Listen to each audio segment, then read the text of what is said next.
Sebanyak 7.000 lebih bilik suara pemilu milik KPU Kabupaten Langkat, Sumatera Utara hilang dicuri dari dalam gudang penyimpanan logistik milik KPU. KPU Kabupaten Langkat sudah melaporkannya ke polisi dan KPU Provinsi Sumatera Utara. Peristiwa hilangnya ribuan bilik suara pemilu milik KPU Kabupaten Langkat ini diketahui saat petugas Polres Langkat berpatroli dan melihat pintu gudang logistik KPU terbuka yang berada di Jalan Proklamasi Stabat. Setelah diperiksa diketahui dari 9.503 keping bilik suara yang terdata di gudang, hanya tinggal 1.507 keping saja, atau hilang 7.996 keping bilik suara. KPU kemudian melaporkan kehilangan ini ke Polres Langkat.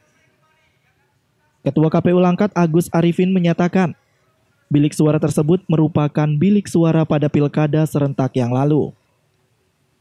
Namun hilangnya bilik suara ini tidak akan mengganggu jalannya pemilu 2019 mendatang.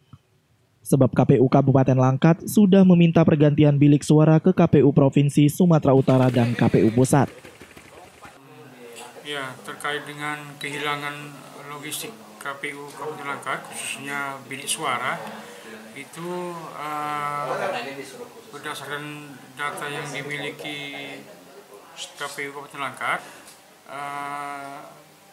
jumlah bilik suara yang ada di gudang tersebut di Pasar 7 itu sejumlah 9.503. Nah, setelah adanya kehilangan tersebut, kemudian sisa yang ada di gudang, sisa bilik suara yang ada di gudang itu setelah dihitung ulang bersisa 1.507.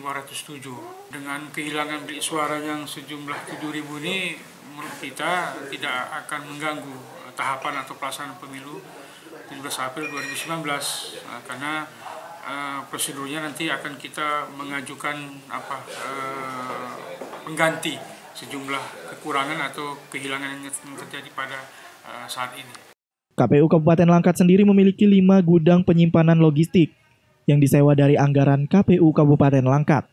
Namun 5 titik gudang logistik KPU ini tidak dalam satu tempat dan berjauhan, sehingga sistem pengamanan gudang logistik KPU tidak efisien. Wahyu Pratama melaporkan untuk